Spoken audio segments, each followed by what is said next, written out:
Welcome students. Previously हमारा जो topic था वो पैरासिटिज्म था और वो उसके हम सिम्बियोसिस के अंडर उसको पढ़ रहे थे। आज जो हमने पढ़ना है वो हमने म्यूचुअलिज्म करना है। Open your books, page 124। Mutualism in this type of symbiotic interaction both partners of different species get benefit and neither is harm। कहते हैं इस सिम्बियोटिक इंटरेक्शन के अंदर बहुत जो पार्टनर होते हैं डिफरेंट स्पीशीज़ की वो एक दूसरे से फ़ायदा हासिल करते हैं और इसमें किसी को भी नुकसान नहीं होता। पैरासिटिज्म में हमने देखा एक को नुकसान था और दूसरे को फ़ायदा हो रहा था। For example termite eat wood but are not able to digest it. Termite क्या है? दीमक। कहते हैं दीमक जो है वो लकड़ी खाती है लेकिन उस लकड़ी को हज़म नहीं कर सकती। A protozoa lives in its intestine. एक प्रोटोजोआ जो है यूनिसेलुलर एनिमल्स होता है जो कि उसकी इंटेस्टाइन के अंदर रहता है। It secretes cellulase enzyme to digest the cellulose.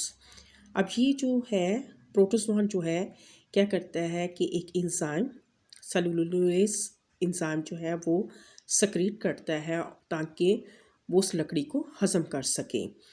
In return termite provide food. Termite उसको फूड देती है यानी कि लकड़ी जो वो दे रही है सेलुलोज की बनी होती है। And shelter to the protozoan, और प्रोटोजोआन को रहने के लिए जगह भी प्रोवाइड कर रहा है। टर्माइट की एग्जाम्पल के अंदर दीमक लकड़ी खाते हैं लेकिन वो लकड़ी उसके हज़म नहीं होती। उसके इंटेस्टाइन के अंदर एक प्रोटोजोआन रहता है। वो प्रोटोजोआन जो है एक एंजाइम खारिज करता है जिसकी वजह से जो सेलुलोज जो होता है, जो लकड़ी का जो सेलुलोज होता है वो इस एंजाइम की मदद से हज़म होता है। अब ये है कि टर्माइट को क्या फ़ायदा हुआ कि उसकी जो लकड़ी है वो हज़म हो गई और जो प्रोटोजोआ है उसको क्या फ़ायदा हुआ कि उसको फूड मिली और शेल्टर। ठीक है, ये example number 1। Nitrogen fixer bacteria rhizobium lives in the root nodules of leguminous plants like pea gram. कहते हैं कि नाइट्रोजन फिक्सिंग बैक्टीरिया जिसको हम राइजोबियम कहते हैं ये कहाँ पे रहते हैं? जो फलीदार पौधे होते हैं उनकी जड़ों के अंदर खास किस्म की नॉट्स बनी होती है, गिरा बनी होती है जिसको हम नोड्यूलस का नाम देते हैं। मिसाल के तौर पे मटर है, चने वगैरह के जो पौधे होते हैं उनकी जड़ों के अंदर खास स्पेशल किस्म की उनकी जो जड़ें होती हैं उनके अंदर खास किस्म की ये नॉट्स सी बनी होती हैं। अब उसके अंदर नाइट्रोजन फिक्सिंग बैक्टीरिया होता है जिसको राइजोबियम कहते हैं। ठीक है, तो कहते हैं कि वहाँ पे उसके अंदर नाइट्रोजन फिक्सिंग बैक्टीरिया जो है फलीदार पौधे जो होते हैं उनकी जड़ों के अंदर रहते हैं। बैक्टीरिया ऑब्टेन फूड, बैक्टीरिया को खुराक मिलती है। शेल्टर फ्रॉम द प्लांट वाल in return they fix gases nitrogen into nitrates for the plant which is required for their growth. और इन रिटर्न पौधे के लिए क्या करते हैं कि वो नाइट्रोजन जो गैसेस नाइट्रोजन जो पौधा डायरेक्टली इस्तेमाल नहीं कर सकता उसको किसके अंदर चेंज करते हैं? नाइट्रेट्स के अंदर। और इस तरीके से वो नाइट्रेट्स जो है वो पौधा अपनी ग्रोथ के लिए इस्तेमाल करता है।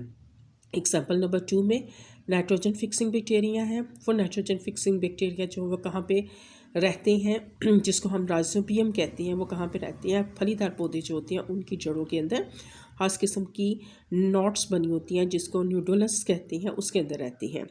अब ये बैक्टीरिया क्या करते हैं? वहाँ से फूड लेते हैं, शेल्टर रहती हैं और रिटर्न उस पौधे के लिए क्या करती हैं कि वो जो गैसेस नाइट्रोजन होती है उसको नाइट्रेट में तब्दील करती हैं और वो नाइट्रेट जो होती है उसकी ग्रोथ के लिए अहम होती है। ठीक है, इसके अलावा स्टूडेंट्स आप इसमें एग्जाम्पल्स जो है वो दे सकती हैं इंसेक्ट पॉलिनेशन के अंदर। ठीक है, इंसेक्ट पॉलिनेशंस के अंदर क्या होता है कि इंसेक्ट पॉलिनेशंस के अंदर जो है अब वो पौधा जो अब वो जो कीड़ा होता है, कीड़े मकोड़े जो होते हैं, इंसेक्ट्स वगैरह, बटरफ्लाइज वगैरह जो होती हैं वो फूल के ऊपर बैठती हैं। ठीक है, वहाँ से क्या लेते हैं? उससे वो नेक्टर हासिल करती हैं। ठीक है, यानी कि उसको फूड मिलती है। और फूल को फ़ायदा क्या होता है कि उसके पोलन ग्रेन्स जो होते हैं वो उसके जिस्म के साथ चिपक जाते हैं। जब वो इंसेक्ट जो है एक फूल से दूसरे फूल के ऊपर बैठता है तो फिर क्या होता है? उसमें पॉलिनेशन होती है। तो हम इंसेक्ट पॉलिनेशन की एग्जांपल भी ले सकते हैं कि म्यूचुअलिज्म एक ऐसा रिलेशनशिप जिसमें दोनों पार्टनर को फ़ायदा मिलता है और इसमें नुकसान किसी को नहीं होता। नंबर 1 पे एग्जांपल टर्माइट की, नंबर 2 पे नाइट्रोजन फिक्सिंग बैक्टीरिया की आपने एग्जांपल नंबर 2 देनी है। स्टूडेंट्स कल इंशाल्लाह ताला हम कमेंसलिज्म्स के बारे में पढ़ेंगे। कमेंसलिज्म्स का लास्ट जो है सिम्बियोटिक इंटरेक्शन के अंदर हम देखेंगे कि इसमें क्या होता है। और यहाँ आज जो है वो आपका सिर्फ म्यूचुअलिज्म था। ओके स्टूडेंट्स, अल्लाह हाफिज़।